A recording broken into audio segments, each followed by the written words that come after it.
aussi chef de guerre, hein, et aussi dirigeant politique. Hein. À Médine, il est dirigeant politique et chef de guerre. Il y a des batailles contre la Mecque, etc. Hein. Jésus n'y a aucun moment ni chef politique ni chef de guerre. Hein. Donc on a, il faut bien poser cela pour poser les différences, pour comprendre ce qui se passe. Alors ensuite, il bien mesurer qu'une des facilités qui a permis la diffusion du christianisme, c'est la première carte que j'avais commencé à montrer, c'est parce que le christianisme s'est diffusé, dans un premier temps, à partir de communautés juives. Vous avez ici une carte, alors la carte elle est très trompeuse, elle est historiquement fausse. Il ne faut pas imaginer qu'il y a eu après la fin du temple, et la destruction du temple par les Romains en 70 ou en 13, qu'il y ait ainsi une diaspora soudaine et que les Juifs soient ainsi répandus dans l'ensemble du bassin méditerranéen. C'est une vision tout à fait fausse de ce qui s'est passé. Il y a eu en partie diaspora, mais beaucoup de communautés sont beaucoup plus anciennes. Hein. C'est déjà répandu fort longtemps. L'intérêt simplement de cette carte, c'est de rappeler que les communautés juives qui existent dans le monde romain ont été bien souvent des communautés chrétiennes. Et que jusqu'au fin 2e siècle, début 3e siècle, la différence entre juifs et chrétiens est très difficile à faire pour les historiens. La séparation, on dit maintenant la séparation. La séparation entre la synagogue et l'église. Je dis ça en faisant écho à 2 statues célèbres de la cathédrale de Strasbourg, où il y avait face à face la synagogue, signifiant, représentant le monde juif, et la synagogue les yeux bandés face à l'église. Les yeux bandés, c'est les chrétiens qui bandaient les yeux de la synagogue, hein, pour signifier qu'elle n'avait pas voulu voir la vérité de Jésus Messie. Donc, dans un premier temps, on est dans un monde où il y a des communautés dont on ne sait pas si elles sont juives ou chrétiennes, qui sont parfois les deux à la fois, et la séparation de la foi, sans en avoir conscience, hein, qui continuent à pratiquer un judaïsme en vénérant Jésus comme juif, si vous voulez. Il est tout à fait possible, hein, bien entendu. Et qui pensent, par exemple, qu'un des marqueurs, qui était la circoncision, on en a beaucoup parlé, est à comprendre de manière symbolique. Hein. Par exemple, hein, un judaïsme hellénisé en quelque sorte. La traduction de la Bible en grec, la traduction de la Septante, dont nous avons parlé, qui s'est passé à Alexandrie. Donc il y a un judaïsme hellénisé qui est assez bien avec le christianisme. Et beaucoup d'historiens pensent aussi que l'apôtre Paul, est resté fondamentalement juif. Mais il avait une vision d'un judaïsme élargi, d'un judaïsme qui pourrait convenir aux païens et aux grecs. On a vu les textes la dernière fois à ce sujet, qui pourrait convenir aux païens et aux grecs, qui pouvaient s'ouvrir, et donc d'un judaïsme qui pourrait devenir universel, circoncis ou incirconcis. Encore une fois, on peut jouer du symbole. Donc il est très difficile actuellement sauf que quand même, et c'est une histoire tellement compliquée parce qu'on a très peu de documents, sauf que, normalement, le judaïsme est une religion licite, religio licita, dit-on dans le droit romain, dans l'Empire romain. Les juifs, on les laisse tranquilles, alors que les chrétiens un peu moins. Il n'y a pas de persécution. C'est un problème extrêmement complexe et difficile à comprendre, mais il n'y a pas de persécution contre les juifs, il y en a contre les chrétiens. On en reparlera. Il n'empêche que ce sont les mêmes. Vous voyez, il y a des choses qui paraissent contradictoires, mais qui sont vraies en même temps. Hein. Il ne faut pas rendre, quand c'est complexe, il ne faut pas le rendre trop simple, hein, parce qu'il faut que ça reste complexe. Alors, ce qu'on sait par exemple, c'est que le judaïsme, ce que devient le judaïsme, c'est le judaïsme des rabbins, c'est bien sûr plus le judaïsme du temple, parce que nous avons et qui mettent en place la tradition orale, qui écrivent, qui compilent, qui rassemblent les clauses sur les textes, et qui rassemblent tout ce qui va s'appeler le Talmud, à Babylone et à Jérusalem, un commentaire sans fin de la Bible. Et que, alors, il y a des juifs à Rome on les saisit à Rome, les juifs, parce qu'on saisit des catacombes qui sont spécifiques et qui ne sont pas des catacombes chrétiennes. Il y a 3 catacombes à Rome, par exemple. Mais que les uns comme les autres prétendent, au moins jusqu'au IIIe siècle, représenter, ce qu'ils le disent en latin, Pérus, Israël, le vrai Israël. Ils se réclament du même texte, ne l'oubliez pas, la Bible. Ils se réclament des mêmes prophètes, la liste des prophètes depuis Abraham, etc. Abraham, Moïse, les autres. Et donc, les uns et les autres se réclament du vrai Israël, et c'est très progressivement que le canon biblique chrétien va être différent du canon biblique juif. C'est des trucs complexes dans le détail, peu importe, mais ce n'est pas exactement les mêmes livres qui sont retenus au bout du compte. Mais ça se passe sur une durée tout à fait longue. Et c'est sans doute à la fin du IIe siècle que l'on commence à apercevoir une épigraphie funéraire, essentiellement, sur les tombeaux. Une épigraphie, des inscriptions épigraphiques, une épigraphie spécifiquement chrétienne. Il n'y a pas beaucoup d'épigraphies spécifiquement funéraires, spécifiquement juives. On en a trouvé assez peu. Mais on commence à percevoir une épigraphie spécifiquement chrétienne sur les tombeaux. On commence à voir aussi des édifices de culte qui sont spécifiquement chrétiens. On ne peut pas dire qu'on hésite entre une synagogue ou un temple chrétien. En effet, la difficulté, si vous voulez, c'est que on a des sources, on en parlait sur les tout débuts, les épîtres de Paul, les actes des apôtres, sur le tout début, et sur la période qui est autour du milieu du 1er siècle, et puis les évangiles qui sont à la fin du 1er siècle. Là, on a des textes. Après, on a très peu de textes, sinon des textes qui sont issus de textes très postérieurs et qui ne donnent pas forcément une image réelle de la situation des chrétiens dans l'Empire. Alors, ensuite, le problème qui se pose, est un problème qui oppose les historiens, un peu moins maintenant, parce que les choses ont un peu changé, mais pendant très longtemps, les historiens catholiques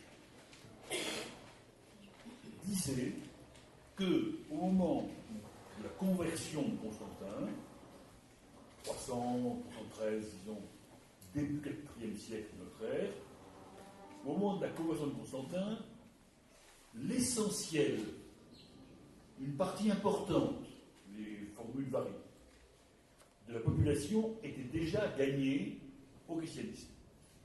Vous voyez on voit bien comment les chrétiens ont envie de dire qu'on n'a pas eu besoin d'un empereur pour que le christianisme s'installe. Oui, c'est pas. Alors que on voit où est le débat. Les chrétiens disent, mais c'est la force de la vérité, la force de la vérité et du message de Jésus qui permet de comprendre comment le christianisme s'est progressivement diffusé.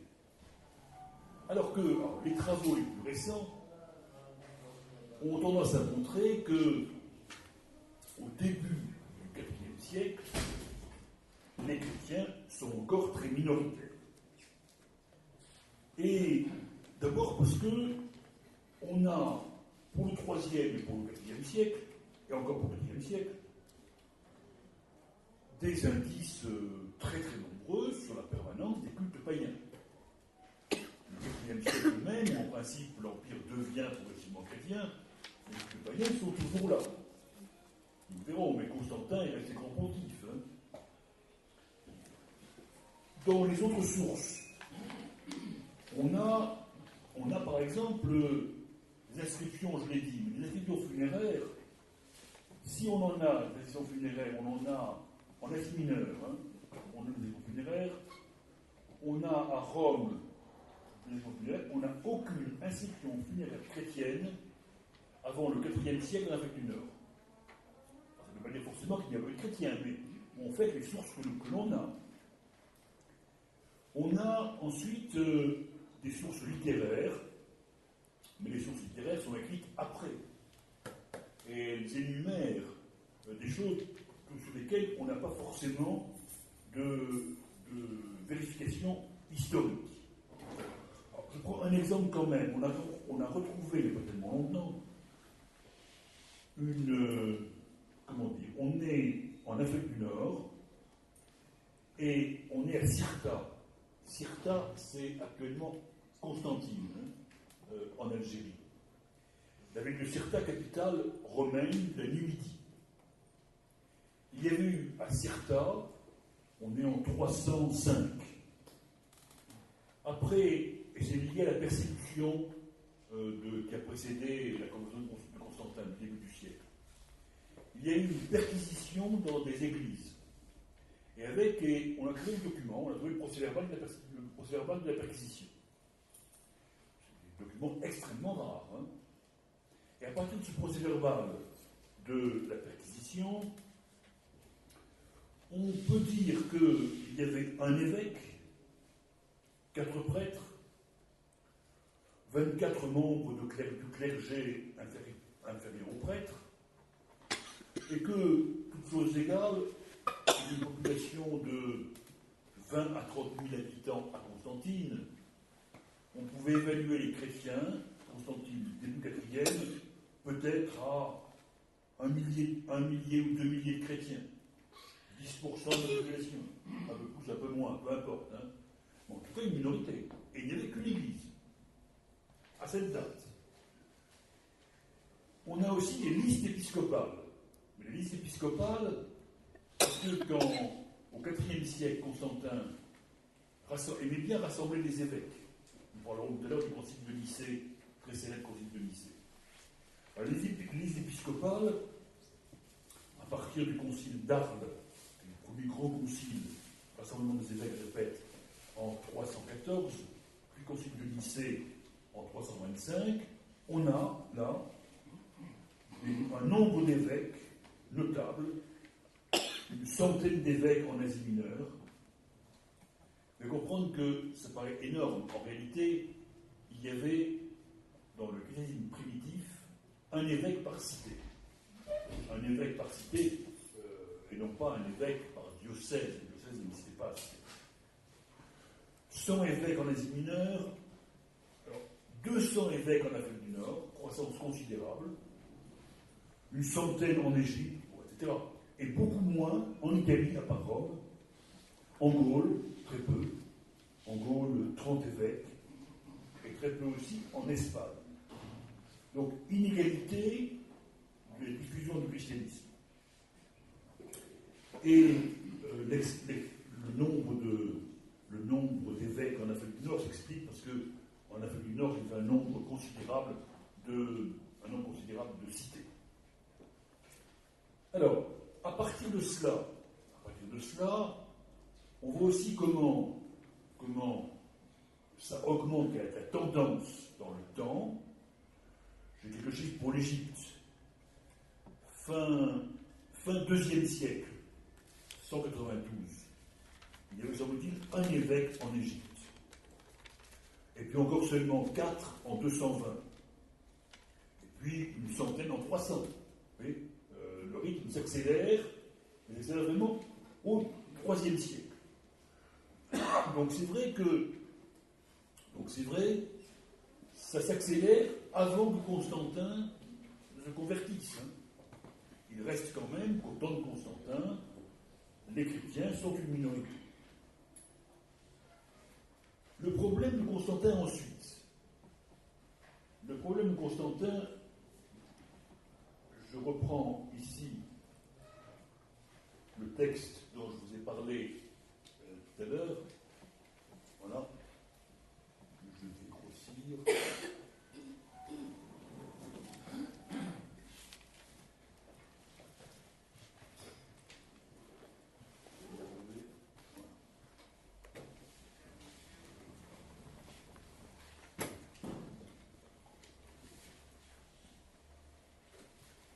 qu'on appelle l'édit imminent, je l'ai mis entre guillemets, c'est pas du tout un édit solennel installant le christianisme. C'est l'heure de dire ainsi.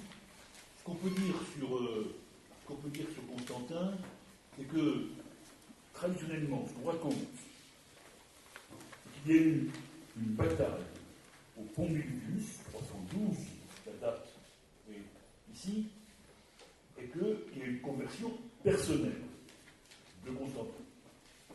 Et qu'à partir de cette date,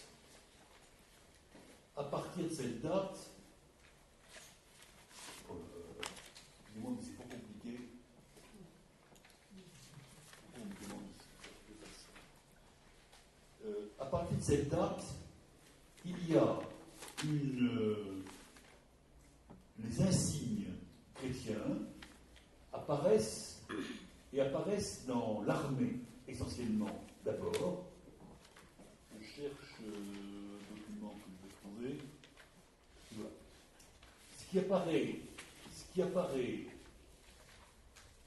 c'est le signe que j'ai mis ici, en bas, qu'on appelle le chrisme. Le chrisme, c'est deux lettres grecques. Ce qui ressemble à un X, c'est un qui en grec. Qui, quand on dit CH. Hein. Et la lettre qui est ici, c'est un rho, c'est un R. Donc, CHR, c'est le début de Christ, hein, bien sûr. Et l'alpha et l'oméga. Je suis l'alpha et l'oméga. Bon. Et c'est le signe qui devient, actuellement, à partir de cette date, le signe que Constantin fait dessiner ou peindre, je ne sais plus, sur les boucliers de ses soldats, et c'est le signe qu'on va trouver sur les tombeaux chrétiens. Les chrétiens vont se signaler par ce signe. Avant cela, il n'y a pratiquement pas de signe distinctif. Ou alors, un autre signe que j'ai indiqué ici, je profite de cette page pour l'indiquer, c'est ictus. On voit des poissons. On voit des poissons ictus parce que, comme je l'ai indiqué, je vais vous le grossir pour que vous le voyez mieux. C'est écrit en grec, hein, iota, chi, theta, sigma. Ce sont les initiales. Le I, c'est Jésus. Le qui, c'est Christos. Christ, Théou, de Dieu, c'est un génitif. Fils de Dieu, ça veut dire. Le Y, Ios, fils, Ios, Théou, de Dieu. Et le sigma est l'initiale de soter, qui veut dire sauveur. Donc, le mot poisson, vous voyez, le mot poisson, en grec, donne les initiales de Jésus, Christ, Fils de Dieu, Sauveur. Et dans beaucoup de symboles, dans beaucoup de tombeaux, dans beaucoup de représentations, les chrétiens se manifestent ainsi simplement par le poisson. Et un des signes qui indique l'appartenance au christianisme.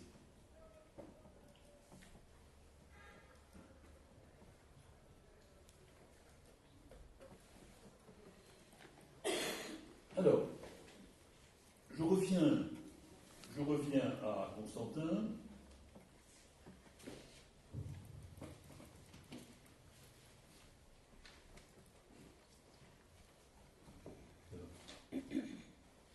Dites-moi non, je ne vois pas le lire ici, hein. Simplement la possibilité pour les chrétiens de pratiquer la religion. C'est un édit, on dirait, de tolérance. C'est la fin des persécutions. La fin des persécutions, dorénavant, on peut être chrétien à visage découvert. Et Constantin lui-même, il se proclame chrétien, il se proclame même plus ou moins chef de l'Église, on le verra, décidant pour l'Église. Mais il ne se fera baptiser qu'à la veille de sa mort. 337, je crois, le baptême de Constantin, à vérifier, bien sûr. Quand je dis des dates de tête, c'est pas certain. Donc, et Constantin ménage les païens, il reste grand pontife. Il ne change pas l'ordre des cérémonies romaines, si vous voulez, mais il s'affirme religieux. Il y a des débats sans fin sur les raisons qui ont poussé Constantin à devenir chrétien. Moi, j'aime bien la position de l'historien, du grand historien Paul Venn, sur le sujet. Il a écrit un livre qui s'appelle Comment notre monde est devenu chrétien, c'est comme ça. Et où Paul Venn explique que, à un moment donné, Constantin a pensé que le christianisme était la religion la plus commode pour un empereur. La plus commode et la plus souhaitable. La plus commode et la plus souhaitable, alors pour quelle raison? Certes, peut-être parce que ça lui avait apporté la victoire, mais c'est pas suffisant. Hein. Beaucoup d'empereurs avaient eu des victoires avec des dieux païens. Hein. C'est pas une preuve absolument suffisante. Hein.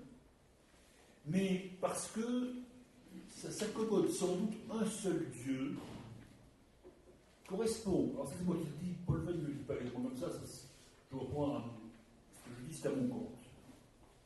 Un seul Dieu correspond à la volonté toute puissance de l'empereur. Alors que les cultes multiples dispersent l'attention. Là, un seul Dieu, une seule Église, et la possibilité pour l'empereur, il a très vite compris, de pousser les évêques à légiférer. Constantin s'est qualifié lui-même l'évêque du dehors, comme on dit ça en grec, hein. Évêque épiscopos en grec, mais du dehors, je ne sais plus comment on le dit.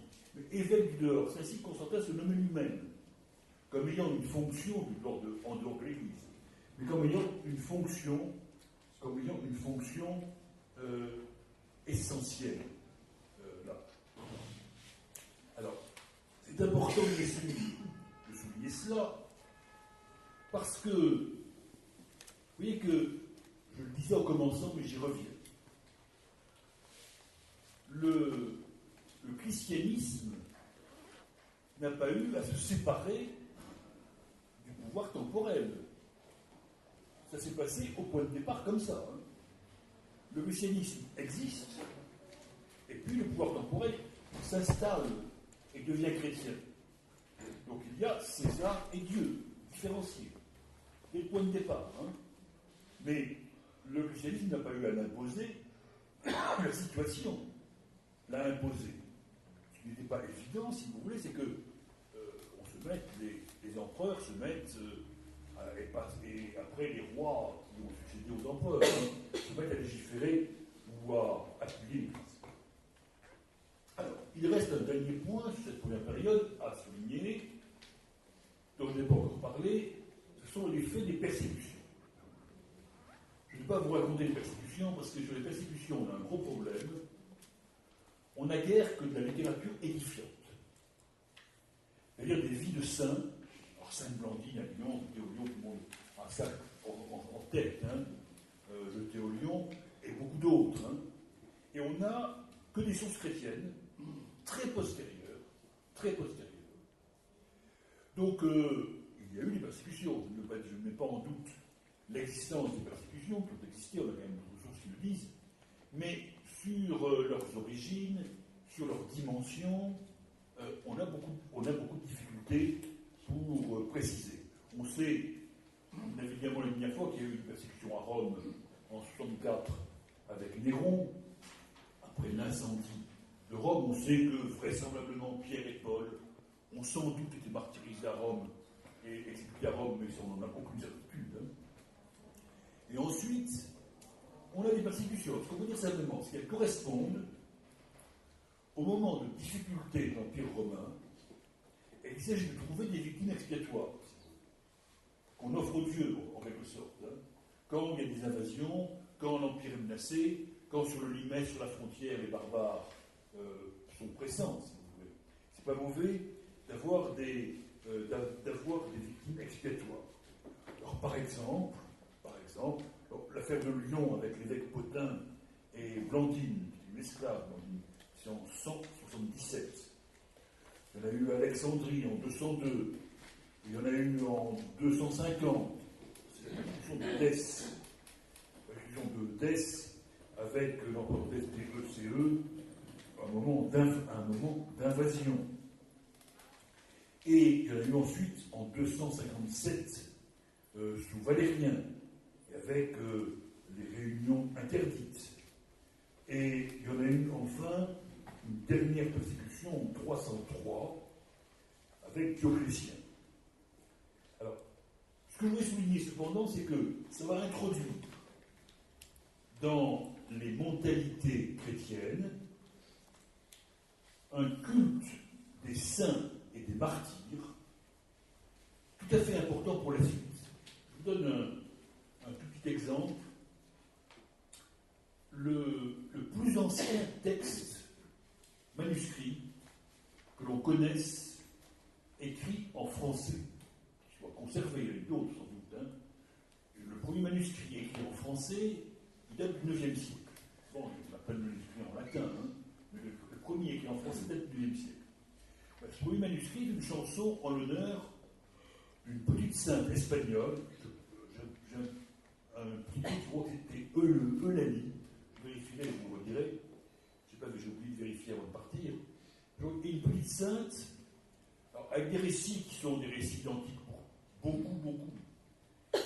Parmi les martyrs, il y a beaucoup de jeunes filles, à peine nubiles, abordant l'adolescence, encore pures donc, bien sûr, hein, parce qu'après les femmes sont plus pures, vous savez bien. Hein, et les jeunes filles donc, encore pures, au début de l'adolescence, et qui refusent d'abjurer la foi, ou qui refusent de céder aux infâmes violeurs. Il y a plusieurs possibilités, hein, qu'on n'arrive pas à tuer, on coupe le cou, mais elle vit encore, et puis l'âme s'envole. Et la chanson dont je parle, l'âme, une superbe chanson, la première chanson en français, chanson pieuse, cantique en français, l'âme s'envolait vers le ciel. Hein. Si j'indique cela, c'est que, à partir de cela, ça m'intéresse plus que beaucoup de choses autres que beaucoup d'événements et de batailles, mais à partir de cela, va s'établir dans le monde chrétien une image de la femme, une image de la virginité féminine, une image de la pureté qui va, avec en référence avec Marie, bien sûr, hein, avec Marie, mère de Jésus, bien évidemment. Hein, mais on va avoir dans le christianisme une obsession de la pureté des filles, etc. Et aussi jusqu'au XXe siècle. Hein, c'est un phénomène de très très longue durée, hein, bien évidemment. Et donc là, c'est un des effets des persécutions. Et l'autre effet des persécutions, c'est le culte du martyr. Un côté doloriste du christianisme. Le culte du martyr, qu'on va retrouver par certains côtés dans l'islam, dans le chiisme, encore plus que dans le sunnisme d'ailleurs en islam. Hein. Mais le culte du martyr qui a donné sa vie pour la plus grande gloire de Dieu, qui n'a pas voulu abjurer. Certains ont abjuré. Et un des problèmes de l'Église sont les abjurations, hein, justement. Et le culte des martyrs, une toute petite anecdote pour le montrer. Hein. Après la Révolution, il a fallu, en France, reconsacrer des milliers d'églises qui avaient été, je me dis guillemets, hein, profanées, disaient les chrétiens, par la Révolution. Pour reconsacrer ces églises, il y avait une tradition qui s'était établie.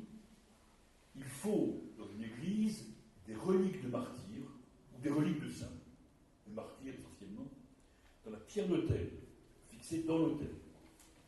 Et là, il y a eu une grande campagne, on est allé dans les catacombes à Rome, on a trouvé, on ne sait pas très bien si c'est une vraie martyr ou pas, mais dans les catacombes à Rome, où il y avait des tombeaux chrétiens, hein, on a ramené des dizaines, des centaines de reliques, hein, pour resanctifier les églises françaises. Hein. Alors, oui, c'est pour montrer dans la longue durée comment ce phénomène joue dans la longue durée. Hein. Et la longue durée du christianisme, la virginité féminine et le goût du martyr, hein, c'est deux choses qui s'installent et qui vont être fondamentales dans la suite des temps. Alors, ensuite ce christianisme, et je reviens ici au texte, ce christianisme, il a dorénavant des dogmes et des croyances.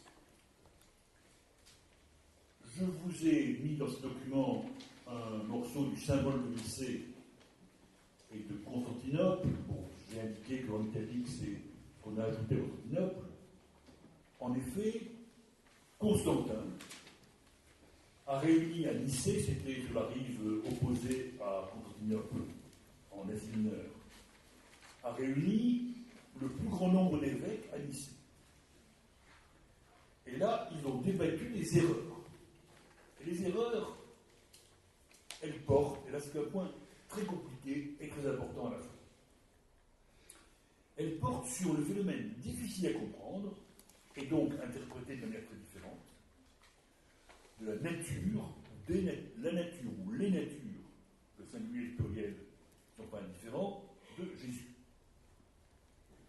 Jésus, fils de Dieu. Alors, le concile de Nicée prend position sur ce problème en un seul Seigneur, Jésus-Christ, fils unique de Dieu, né du Père, avant tous les siècles, lumière de lumière, vrai Dieu de vrai Dieu, engendré et non fait, consubstantiel au Père par qui tout a été fait. Il est descendu des cieux, etc. Et il s'est fait homme. Et le Nicée, on explique que les deux natures, divines et humaines de Jésus, sont confondues. Il y a deux natures confondues en une seule. C'est très très compliqué, je simplifie forcément parce que c'est les problèmes qu'on appelle les problèmes christologiques, c'est-à-dire de la nature du Christ. Ont empoisonné la chrétienté pendant des siècles et des siècles. Et il y a encore des églises hérétiques pour les catholiques qui sont nées à ce moment-là. Alors, face à la définition de Nicée, la définition orthodoxe, droite, il y a les Ariens. Alors, Arius est un prêtre d'Alexandrie, peu importe ici. On est au début du IVe siècle. Et Arius pense que le Fils est subordonné, n'est pas l'égal du Père. Je cite ça parce que c'est pas tout à fait par hasard qu'on a dit parfois que le prophète Mohammed avait rencontré un prêtre arien. On n'en a aucune preuve, on ne sait pas si c'est vrai ou pas. Mais Arius résistait à l'idée de un père et un fils, tous les deux dieux, si je puis dire. Donc il faisait un fils subordonné au père. Il y avait ensuite les Nestoriens. Nestorius était un patriarche de Constantinople, chef de l'église de Constantinople. Et les Nestoriens disaient qu'il y avait deux personnes qui coexistaient, qui n'étaient pas confondues, comme on disait à Nicée. Il a été condamné, Nestorius, par un concile, les conciles d'Éphèse. Puis il y a eu, et encore je simplifie beaucoup, il y a eu un peu plus tard des monophysites. Alors monophysites, PHY. Monophysites, c'est monos, c'est seul en grec, physis nature, une seule nature. Une seule nature, et celle-là divine, c'est l'inverse de l'arianisme, si je puis dire. Une seule nature, et Jésus serait exclusivement divin à ce moment-là. Et tout cela a donné naissance à des courants, à des évêques, à des débats, à des excommunications, chez les églises. Et puis réconciliés, et puis à des combats politiques. Politiques et appuyés par l'empereur. Alors, il faut noter enfin que, pour ce problème, que la majorité des peuples, des dirigeants, des barbares, sauf Clovis, sauf les Francs, se sont convertis à l'arianisme. Par exemple, les Vandales sont devenus chrétiens, mais chrétiens ariens. Et donc, quand les Vandales ont envahi l'Afrique du Nord, ils ont combattu les chrétiens catholiques. Parce qu'il y avait deux églises, l'église arienne et l'église qui reconnaissait Nicée. Donc, une complexité extraordinaire autour de. Et on se battait, il y a eu des guerres civiles autour de ces problèmes catholiques qu'on imagine mal. aujourd'hui, hein, mais qui ont été absolument considérables et tout à fait graves. Autrement, et puis il faudrait évoquer, mais je n'ai pas le temps, il faudrait évoquer qu'il y avait aussi d'autres courants. Alors, ce n'est pas des querelles christologiques, non seulement des querelles théologiques, mais qu'on a eu à lutter contre des courants qui étaient une espèce de mixte de courants païens et d'inspiration chrétienne. Ce qu'on appelle les gnostiques et ce qu'on appelle les manichéens. Alors, les gnostiques pensaient qu'il y avait des choses cachées, que l'homme était, que la lumière intérieure de l'homme était emprisonnée, qu'il y avait un mauvais créateur. Ah bon, c'est extrêmement complexe dans le détail, il faudrait y passer beaucoup de temps, et que le salut peut venir de la connaissance intérieure. On n'a pas besoin d'église pour penser les gnostiques. Il y a eu des traités gnostiques, des courants gnostiques. Les manichéens, leur Manie d'un prophète qui s'est révélé en Babylonie au IIIe siècle. Ça, manichéen, vous le savez, c'est le combat entre le bien et le mal. Il y a deux forces opposées, le combat du bien contre le combat du mal. Et tout cela a joué avec des références chrétiennes aussi. Tout cela a joué à compliquer considérablement. Alors, progressivement, avec Théodose, et on arrive ici à les Thessaloniques, 380, et là, nous voulons que tous les peuples s'engagent dans cette religion que le divin Pierre, apôtre, a donnée aux Romains, que suivent le pontife Damas Ier et l'évêque d'Alexandrie, Pierre, homme d'une sainteté apostolique. C'est-à-dire qu'en accord avec les disciplines apostoliques et la doctrine évangélique, nous croyons, l'emporte qui parle, en l'unique divinité du Père et du Fils et du Saint-Esprit, dans une égale majesté et une pieuse trinité. Nous ordonnons que ceux qui suivent cette loi prennent le nom de chrétiens catholiques et que les autres que nous jugeons déments et insensés assument l'infamie de l'hérésie. Leurs assemblées ne pourront pas recevoir le nom d'Église et ils seront l'objet d'abord de la vengeance divine et ensuite seront châtiés pour notre propre initiative que nous avons adoptée suivant la volonté céleste, donnée le 3e jour du 42 mars à Thessalonique, etc. Alors, dorénavant, l'Empire est chrétien, avec Théodose, fin du Ie siècle. L'Empire est chrétien, on n'interdit pas tout à fait encore les cultes païens, mais l'Empire, c'est l'Empire chrétien. Et non seulement l'Empire est chrétien, mais l'empereur, vous voyez, définit l'orthodoxie et l'hérésie. Et cette notion d'orthodoxie et d'hérésie était bien sûr inconnue dans la multiplicité des cultes romains. Il n'y avait pas ni orthodoxie ni hérésie. Vous croyez ce qu'on voulait à l'époque de Rome. Et j'ai voulu vous donner, ça vaut la peine de regarder de près, l'affaire de l'Hôtel de la Victoire. Alors on a deux personnages très représentatifs. On est à la fin du siècle, et on a l'un qui s'appelle Symmach, Quintus Aurelius Symmachus, donné ses dates, préfet de Rome, consul, vieille tradition romaine, vieille famille, grande famille. Préfet de Rome, c'est une des plus hautes distinctions dans l'Empire. Donc un très grand personnage de l'Empire. Et face à lui, Ambroise, on verra le texte ensuite, Ambroise, évêque de Milan depuis 374. Et ils écrivent l'un et l'autre à l'empereur Valentinien. À propos de l'affaire de l'Hôtel de la Victoire. Alors j'explique l'affaire de la Victoire, il y avait dans le Sénat, parce que nous sommes à une époque où les institutions romaines fonctionnent, il y avait un Hôtel de la Victoire, une statue de la Victoire, et quand on passait devant cet hôtel, on faisait une méditation, on versait un peu de vin, on mettait quelques grains d'orge, je ne sais pas, il y avait divers, on brûlait un peu d'encens, il y avait un geste qui signifiait que c'était un peu le génie de Rome, la victoire. Et que ce soit au Sénat, c'était important.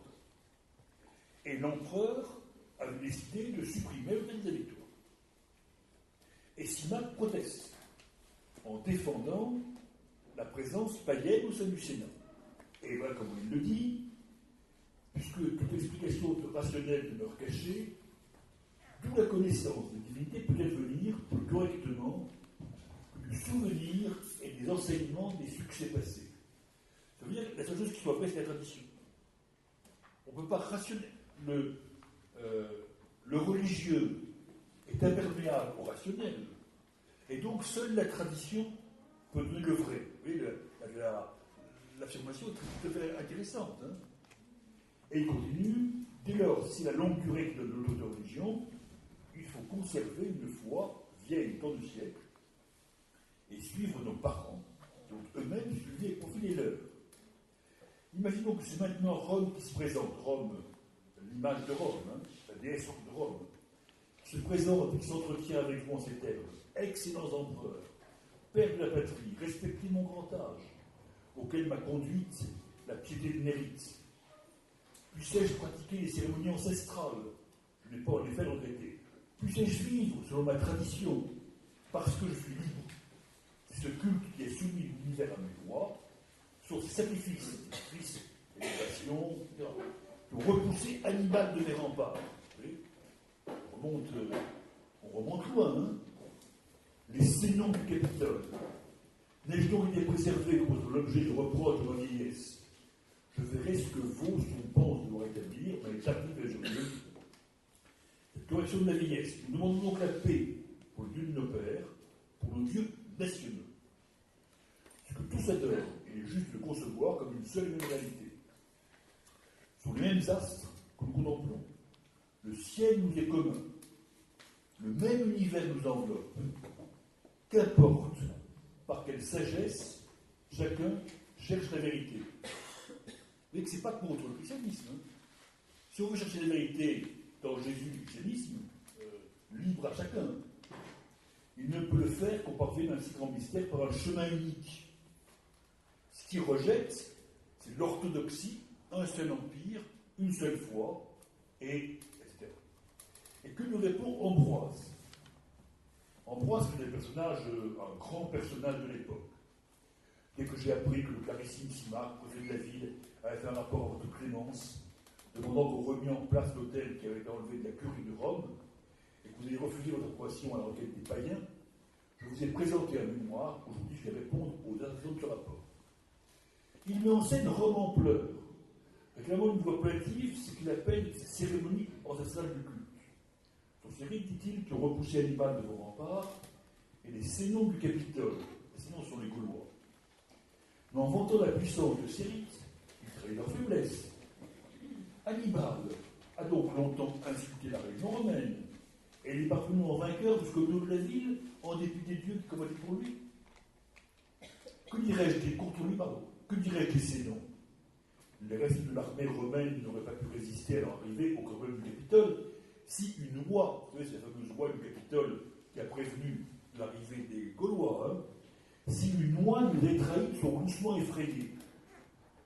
Voilà donc, et comment Ambroise raille, hein, voilà donc comment ce que sont les gardes des temples de Rome. Où était alors Jupiter? Et l'esprit qui parlait dans le corps de loi, ce n'est pas là le message de Rome, ce sont d'autres paroles qu'il adresse aux Romains. Moi, c'est par d'autres méthodes que j'ai soumis l'univers. Camille se battait, lui qui a remis en place les enseignes enlevées au Capitole après avoir massacré les vainqueurs de la roche tarpéienne. Sa valeur, qui était grâce à ce que la religion n'avait pas écartée. Est-ce qu'alors également l'hôtel de la victoire n'était pas en place? Je regrette mon erreur. Ma vieillesse chenue a attiré sur elle le rouge d'un sang qui fait honte. Je ne rougis pas de me convertir avec tout l'univers à un âge avancé. Assurément, il est vrai qu'aucun âge n'est trop tardif pour apprendre plus à fond. Que rougisse une vieillesse qui est incapable de se corriger. Il ne peut se faire, dit-il, qu'on parvienne à un si grand mystère par un chemin unique, il cite Simak.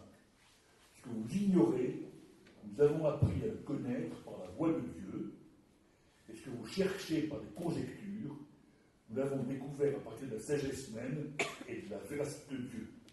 Vos vues ne rentrent donc pas les nôtres. Je trouve que c'est un super exemple de débat entre le monde païen et le monde chrétien qui s'installe. On a là une affaire réelle, une affaire d'autel dans la curie, hein, et on a un très bel exemple de ce que pouvait représenter le paganisme, et Cicéron aurait pu dire la même chose hein, que Simac, à peu près, hein, sur le religieux. Et la manière dont Ambroise dit les choses. Hein. Ambroise se moque, et puis Ambroise dit qu'il y a une seule vérité. Alors que Simac disait, il y a plusieurs chemins de la vérité. C'est le même soleil, il y a plusieurs chemins pour y arriver. C'est Simac. Hein. Et là, il est d'exprimer ce qui est pour lui la vérité du paganisme. Et ce que dit Ambroise, il n'y a qu'une seule vérité, celle de Jésus, fils de Dieu, etc. Et une orthodoxie. Alors, à partir de là, va s'installer progressivement une organisation de l'Église avec des évêques, épiscopoi, épiscopos, c'est-à-dire surveillants en grec, tout simplement. Et des surveillants avec des diacres et avec aussi, alors, le mot prêtre vient de presbytéroi, qui veut dire ancien. Tout ça est décalqué du judaïsme. Décalqué du judaïsme et des anciens, et que progressivement, presbytéroi ancien est devenu prêtre, au sens où on entend maintenant. Progressivement, il y a eu une direction collégiale, et progressivement, c'est l'évêque seul qui dirige sur sa circonscription. Et progressivement, il se définit comme le successeur des apôtres. À partir de la fin du XIIe siècle, les évêques affirment qu'ils succèdent directement aux apôtres et que c'est eux qui sont sacrés. Ils sont sacrés par un autre évêque comme successeur des apôtres, et progressivement, on distingue une hiérarchie de clercs dans l'Église. Par exemple, Eusèbe de Césarée, qui est un compilateur après plus tardif, mais dit qu'en 250 dans l'Église de Rome, il y avait 46 prêtres, 7 diacres, des sous-diacres, des acolytes, des exorcistes, et toute une hiérarchie de l'Église qui se met en place. Se mettent en place aussi, alors pas encore la primauté de Rome. Hein. Il y a un évêque à Rome, mais qui n'est pas encore pape, hein, n'anticipons rien. Hein. Et même le patriarche de Constantinople, celui d'Alexandrie, prétend être largement de même dignité que que l'évêque de Rome. Hein. Il faut attendre encore un siècle hein, avant que Rome, avec Grégoire le Grand en particulier, avant que Rome s'impose hein, à la tête de la chrétienté. Là, il y a des évêques, et il y a une direction beaucoup plus collégiale de l'Église. Mais progressivement, le temps et l'espace sont christianisés. On voit les chrismes que je montre tout à l'heure, on voit les chrismes, on voit par exemple aussi des chrismes sur les linteaux de porte, on voit des chrismes sur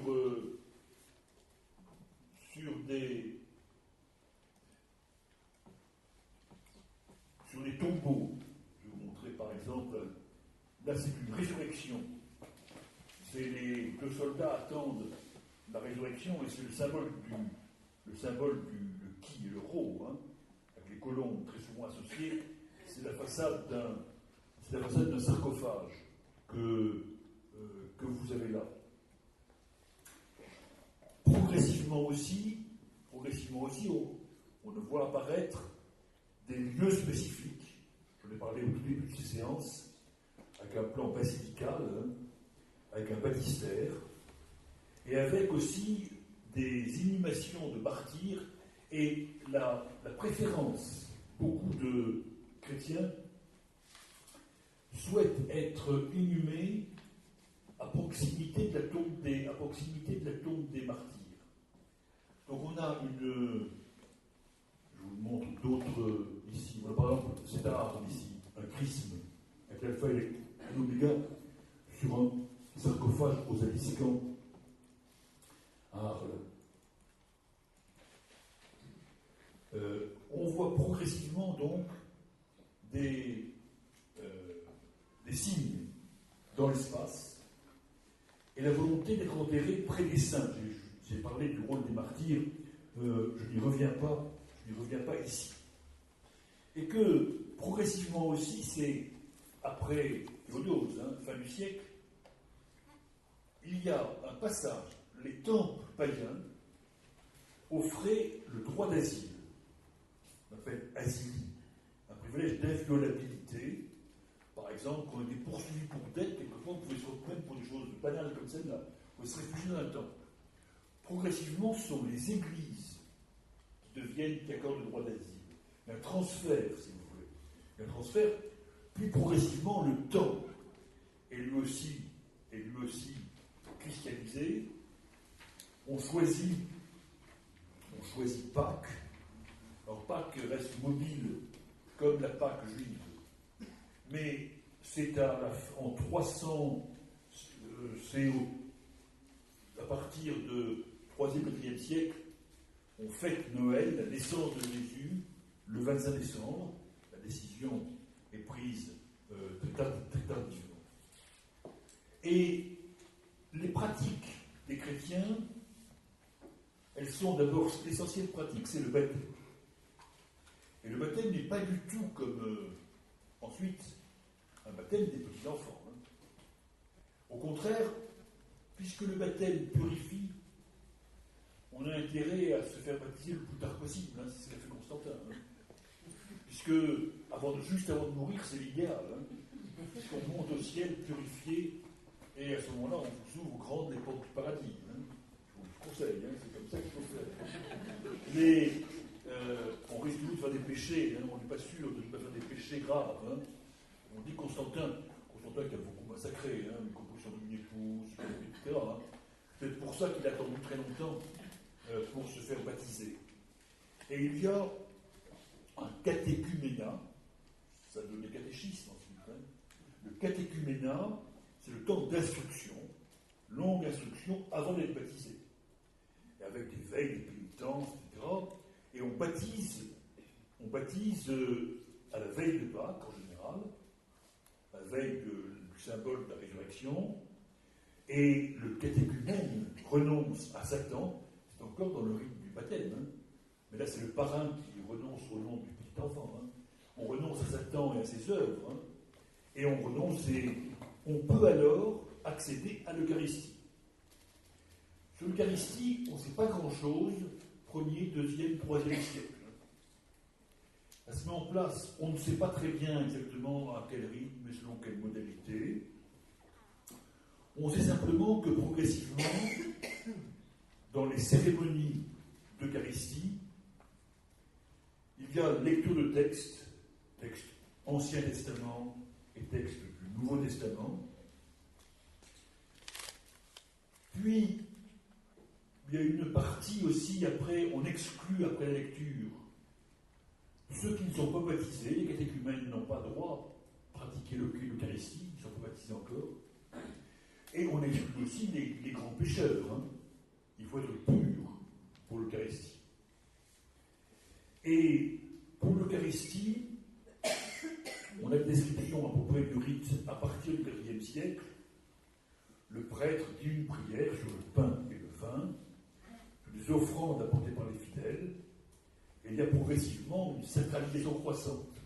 Et sans que se mette en place, ce que les catholiques appellent la messe ensuite, est loin d'être mise en place. Puis on chante des psaumes, etc. Progressivement aussi, on a une évolution de la morale globale. Donc ça change du jour au lendemain. Mais, par exemple, certains métiers sont incompatibles avec une croyance chrétienne. La prostitution. Vous savez que pendant très longtemps, les comédiens ont été excommuniés, jusqu'à Molière et au-delà. Il y a des métiers indignes. On ne peut pas être chrétien si on pratique ces métiers. Les prostitutions ou comédiens, c'est à peu près conçu comme des professions à peu près identiques. Les jeux d'amphithéâtre, les jeux sanglants d'amphithéâtre sont bien sûr exclus. Mais il y a De même, il y a des repas communs, et il y a aussi une morale conjugale qui évolue. Je l'ai évoqué, le modèle de la virginité consacrée apparaît, et une nouvelle éthique de la famille. Une nouvelle éthique de la famille, de la fidélité dans le couple, etc., qui est très différente des pratiques traditionnelles de Rome, hein, très différentes. Donc là, il y a une morale, et une morale qui, je le redis quand même, hein, pèse sur les femmes, hein, essentiellement. Ça, dans cette étude du christianisme, ça me semble évident. Une nouvelle éthique des familles. Alors, on s'oppose aussi, par exemple, c'est autre chose, ça, mais on s'oppose aussi, par exemple, à l'exposition des enfants. L'exposition des enfants qui est extrêmement fréquente à Rome, c'est-à-dire que vous avez un enfant qui naissait et qu'on n'en voulait pas, on l'exposait. Hein, et il mourait dans la rue, ou quelqu'un le recueillait, etc. Hein. Et là, les chrétiens s'opposent à l'exposition des enfants. Et une autre morale, un autre monde se met en place. Hein. Un autre monde se met en place dans l'Empire romain. Se met en place aussi sur les débuts du monachisme. Le monachisme, je vais très vite ici, ça naît en Égypte, avec d'abord ce qu'on appelle des anachorètes. Anachorètes, c'est ceux qui vont le premier grand moine, si je puis dire, et Antoine. Antoine, alors, il y a eu plein de fils d'Antoine ensuite qui ont donné lui a plein d'imitations, mais Antoine qui quitte les bords du Nil et qui part dans le désert, qui est assailli par toutes sortes de tentations, y compris celle de la chair, hein, et il y a plein de visions d'Antoine, il réussit à lutter, et c'est une vie pleine d'ascèse et de pénitence. Et puis après, il y a non seulement les anachorètes, mais ceux qui vivent ensemble. Les premiers, on appelle les cénobites, le monachisme, cénobitique, de la vie en commun. Là aussi, c'est en Égypte que ça commence. Hein. Et puis progressivement, on a, à la fin du IVe, on arrive en Gaule, le rôle de Martin. Martin, évêque de Tours. Martin qui a eu, dans l'Église de France, un prestige considérable.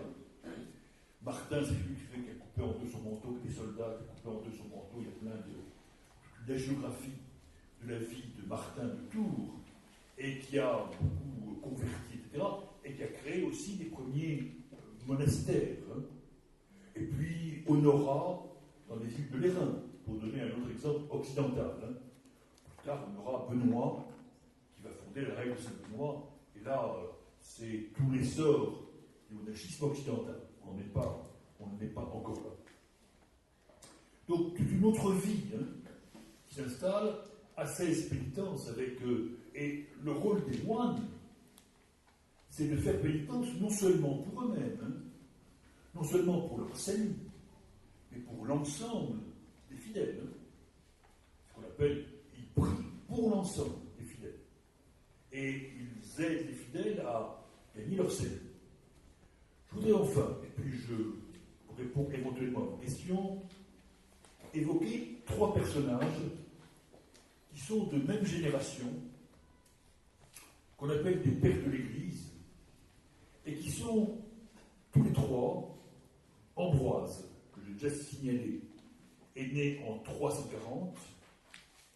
Jérôme, dont je vais parler, est né en 347. Et Augustin est né en 354.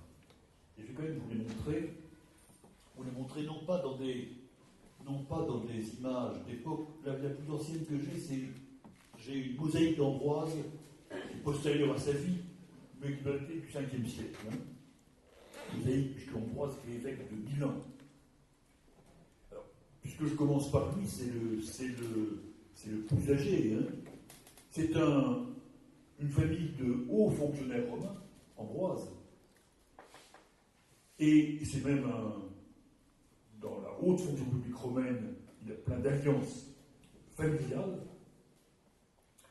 Il a administré des provinces, il a été fonctionnaire en Illyrie, et il a été, alors qu'il y avait un conflit à Milan, il a été, par acclamation, ça se passe souvent ainsi, proclamé évêque de Milan, parce qu'il y avait un conflit entre deux clans qu'on n'arrivait pas à résoudre. Et il a voulu aller très vite, puisqu'il n'était pas baptisé. Donc, très très vite, on l'a instruit, enfin, il était déjà un peu instruit, on l'a baptisé et on l'a proclamé, on l'a consacré comme évêque. C'était un conflit avec un autre évêque arien.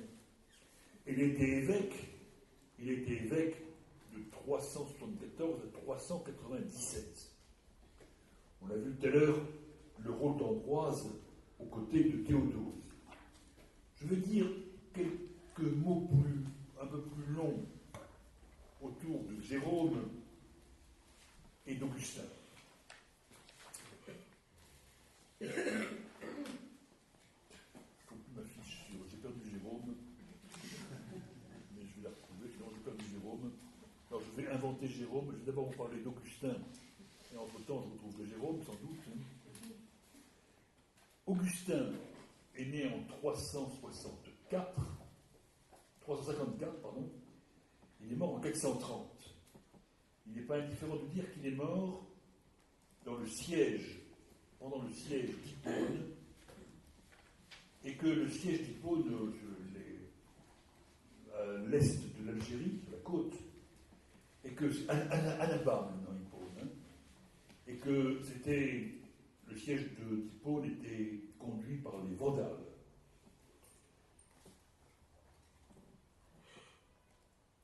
Je cherche Augustin, voilà.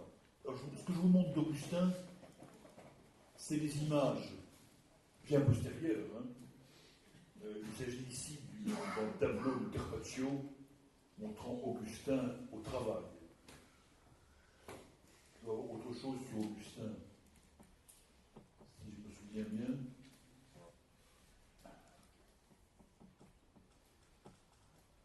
Sur Augustin, j'ai un superbe tableau du XVe siècle, Quattrocento, montrant la mort de la mère d'Augustin, Monique, Sainte Monique pour les chrétiens. Et Augustin repart, elle est morte à Ostie. Augustin a ensuite regagné l'Afrique du Nord. Augustin va être un personnage considérable qui est un lettré romain tout à fait formé par plus latin que grec dans sa formation, protégé de Symaque d'ailleurs, dont la mère chrétienne, Monique est chrétienne, le père n'est pas chrétien, ou s'est converti à la veille de sa mort, qui a d'abord mené une vie profane. Il a vécu avec une femme, il a eu un enfant, puis tout ça on le sait parce qu'il a écrit un livre extraordinaire qu'on appelle Les Confessions. Et les Confessions, éditées, rééditées, qui ont donné quelques idées à Jean-Jacques Rousseau ensuite, les Confessions. Et où il raconte sa vie, de manière extrêmement moderne. Enfin, il y a des éditions assez récentes qui sont très frappantes. Donc on sait beaucoup de choses sur lui. Il a été converti donc il est manichéen un temps, puis converti ensuite. Il devient évêque de Pône. Et il a écrit, c'est un des pères de l'Église, parce qu'il a écrit non seulement les Confessions, mais des œuvres absolument considérables, dont le plus important s'appelle La Cité de Dieu, des volumes, je ne sais combien de sermons, et on a conservé à peu près toutes les œuvres d'Augustin, ce qui n'est pas le cas de tous ses contemporains. Et on les a conservées parce qu'il a eu un tel succès pendant toute la période médiévale que les clercs, les scribes ont copié et recopié les œuvres d'Augustin. On a un nombre considérable de manuscrits d'Augustin. C'est lui qui, en gros, pardonnez-moi, c'est outrageusement simplificateur ce que je vais dire, mais sans doute lui qui a fait une espèce de synthèse entre la culture latine, gréco-romaine, même pourrait-on dire, il lisait Platon et Cicéron, les deux ensemble, et le christianisme. Ça, c'est un premier point. Et donc, il a édifié une espèce de cathédrale rhétorique sur le christianisme. C'est lui aussi, et là, il y a une autre postérité à Augustin, qui a eu une définition qui n'est pas auparavant du péché originel.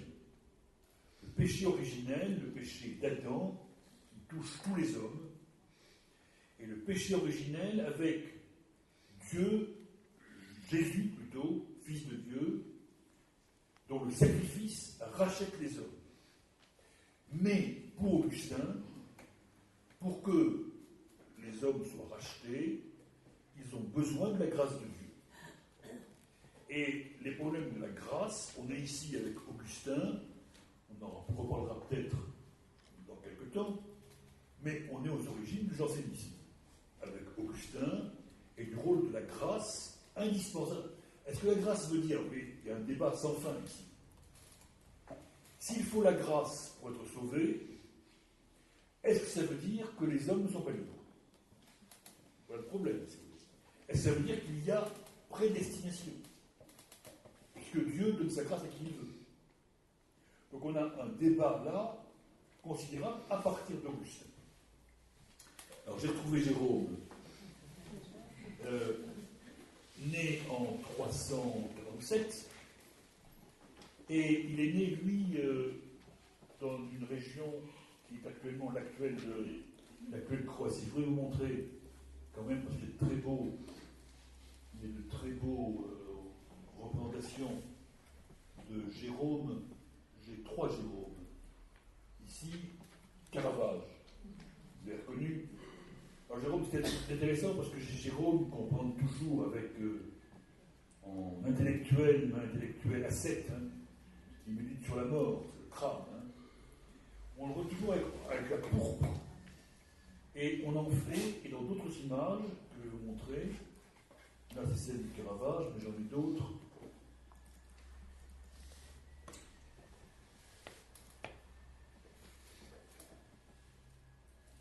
J'en ai 2 de Durer. Là, vous voyez ici, on a le crâne. Ici, on a aussi le lion, parce que on disait que un lion blessé était venu geindre auprès de Jérôme. Jérôme l'avait soigné, et le lion était toujours au pied, très calme, au pied de Jérôme. Là, c'est un Durer. J'ai aussi une autre image. Il y en a une infinité, le nombre d'images de Jérôme. Là, c'est aussi un Durer, mais un Durer aux peintures. Et vous voyez ici, il est représenté avec le chapeau du cardinal, alors qu'il n'y a pas de cardinaux au XXe siècle. Les cardinaux, c'est bien plus tard que les cardinaux, mais après, dans la peinture, on a représenté Jérôme en cardinal. Alors, l'œuvre de Jérôme est considérable. Je vais m'en tenir à un point. Il a travaillé, il a fait des livres d'Arome, latin, grec, etc. Il est parti vers la Syrie, il a enseigné à Antioche. À 7 ans de désert, il a appris l'hébreu, il est devenu prêtre, et il est revenu à Rome, et puis ensuite il a vécu à Jérusalem, et il a commencé à la fin du IVe siècle à traduire les textes, tous les textes anciens et Nouveau Testament en latin. Et c'est quelque chose de fondamental, parce que c'est à partir de l'œuvre de Jérôme, et ce qu'on appellera beaucoup plus tard, on n'appelle pas à son époque, ce qu'on appelle la Vulgate. Le texte de Jérôme, c'est la Vulgate. Ça va devenir comme l'Église, ça va devenir romaine et latine d'origine. C'est Jérôme qui a permis cela. Puisque jusqu'alors, les textes, les traduits, pas traduits, il y avait des ordres complets, des textes en araméen, des textes en hébreu, bien sûr, dans le Testament, des textes en grec, essentiellement, les évangiles étaient en grec. Et là, de même qu'il y avait une traduction en grec de la Bible, la Septante, dont nous avons parlé, la traduction en latin de tous les textes sacrés sont traduits en latin avec la Vulgate de Jérôme. Il a lutté, bien sûr, contre les Arméniens, etc. Et donc, et après, il est devenu un des pères de l'Église. Alors, c'est 3 personnages essentiels pour comprendre les débuts du christianisme. Je m'arrête là, je vous parle plutôt que nous avons davantage la parole, mais je voudrais que vous ayez quand même le temps, éventuellement, de me poser des questions et de me demander si vous avez besoin d'un éclairage ou si vous avez un désaccord quelconque. Est-ce qu'il y a des questions? Oui. Est-ce qu'il y a déjà une différenciation entre l'Église d'Orient et l'Église d'Occident ou pas encore? Pas encore au moment. Moi, je me suis arrêté au 5e siècle. Oui. Pas encore. La différence entre l'Église d'Orient et d'Occident, ça va être une différence. Il y a déjà une différence de langue. Hein. En Orient, quand je parle de Jérôme, la traduction de Jérôme ne servira pas en Orient. En Orient, on continuera à pratiquer le catholicisme en grec. C'est le grec, de même qu'il y a deux grandes langues dans l'Empire, il y a deux grandes langues dans l'Empire chrétien, si vous voulez. C'est pareil. Donc c'est pas nouveau, ça. C'est une banalité qui reste. Ce n'est que progressivement, là, en fait, si vous voulez, ce qui va se passer, c'est que quand l'Empire va disparaître en Occident, il n'y aura plus d'empereur. L'Église sera là, il n'y aura plus d'empereur. L'Empire va continuer à Byzance, à Constantinople plutôt. Et, bien évidemment, Constantinople va affirmer sa dignité. Et donc va se heurter avec Rome. Alors il y aura une querelle de préséance. Après, il y a des querelles théologiques. Parce qu'en Occident, on a rajouté, on a querelle qu'on appelle du Philoqué, j'en parlerai peut-être plus tard, hein. Et c'est progressivement, si vous voulez. Et il y a de véritables séparations qu'au XIe siècle, hein, on date de 1054, 1054 on s'excommunie mutuellement, si vous voulez, en 1054. Hein. Mais c'est très progressif. Hein. Mais c'est le fait surtout que, alors, comme il n'y a plus d'empereur à Rome, en quelque sorte, hein, le pape va prendre de la force, hein, à Rome, malgré les... Et c'est à ce moment-là que le pape va s'affirmer. Puis il y a Charlemagne, il y a plein de choses qui se passent en Occident. Ça, on en reparlera. Est-ce qu'il y a d'autres remarques ou questions?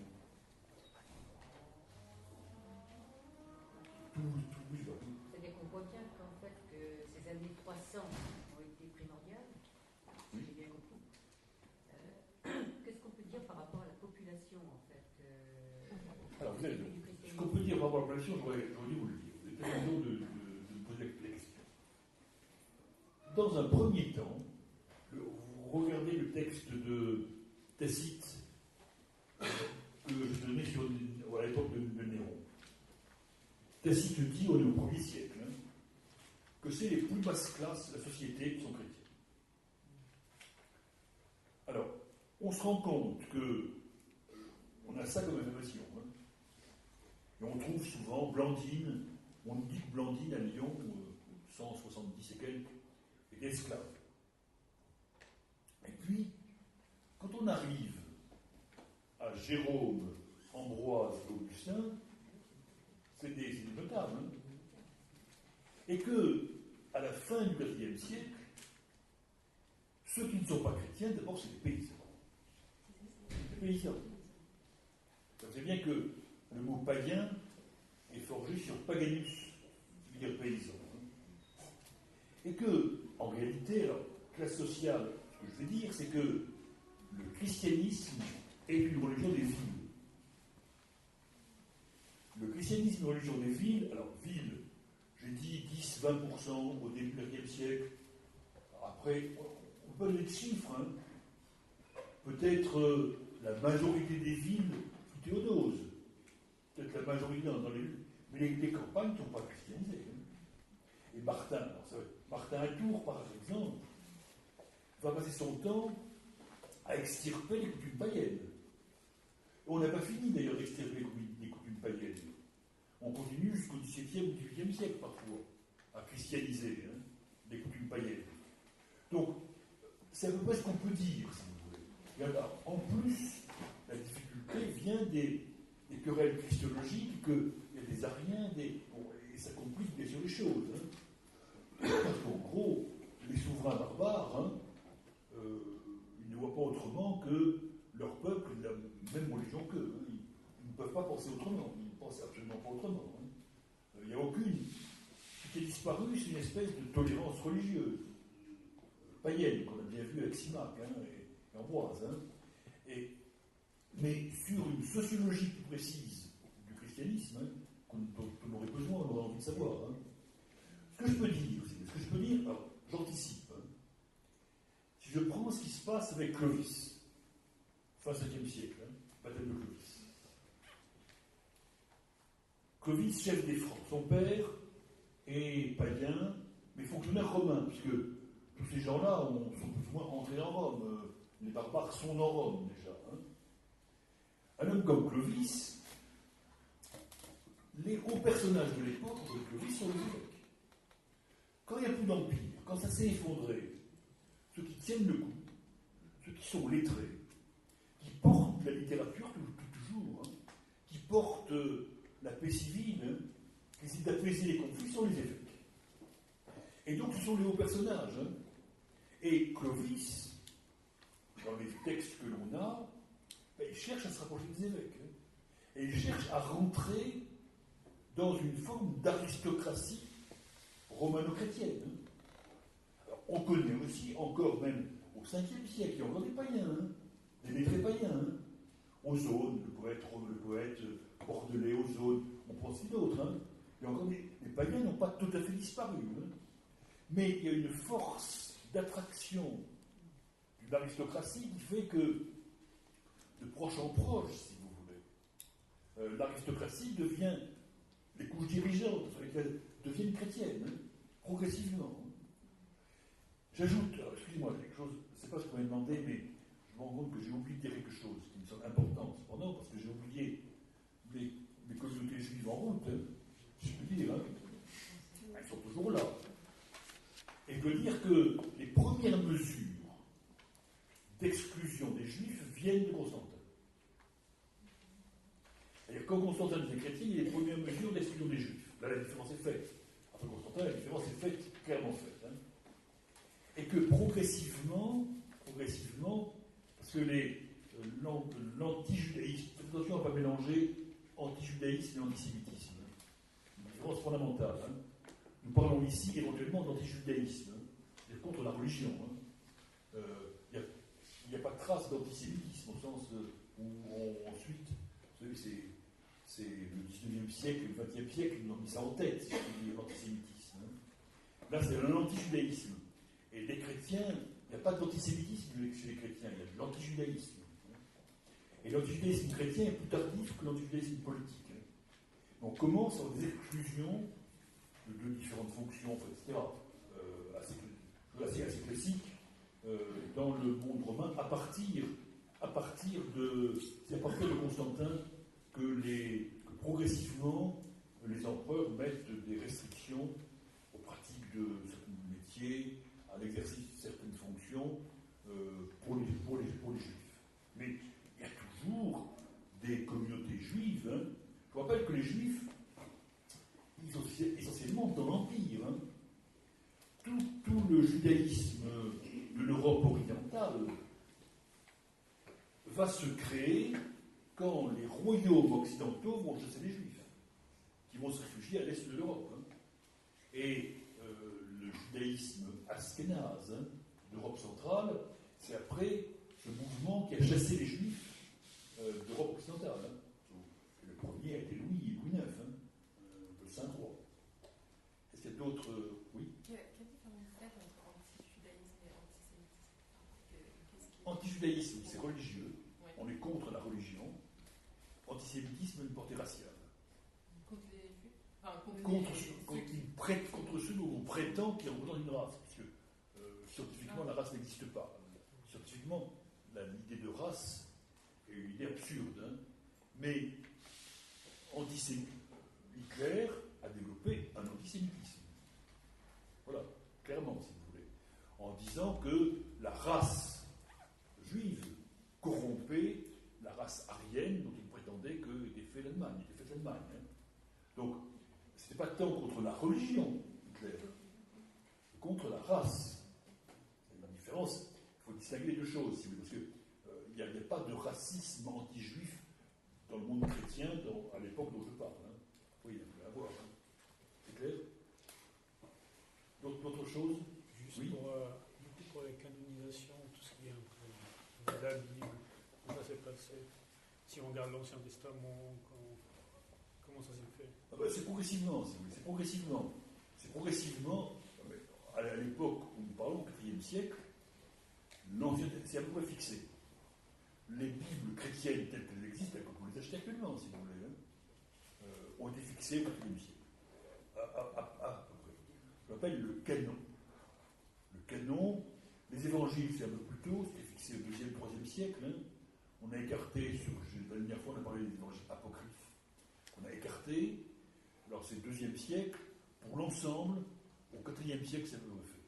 Et dans le même temps, les Talmuds, les grands textes juifs, sont aussi fixés à cette date-là, 3e, même un peu avant, sont aussi fixés à cette date-là.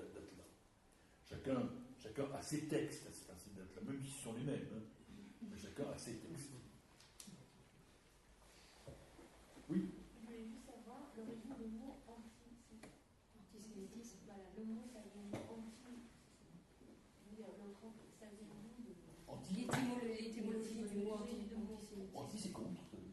Non, mais antisémitisme, c'est quoi? C'est sémitisme. On dit que les Juifs appartiennent à la branche des peuples qu'on appelle les Sémites. Simplement. Hein. Une branche de peuple qu'on appelle les Sémites, et les Juifs font partie, d'autres aussi, une branche des peuples qu'on appelle les Sémites. C'est pour ça qu'on dit antisémitisme. Simplement. Merci, bonne soirée.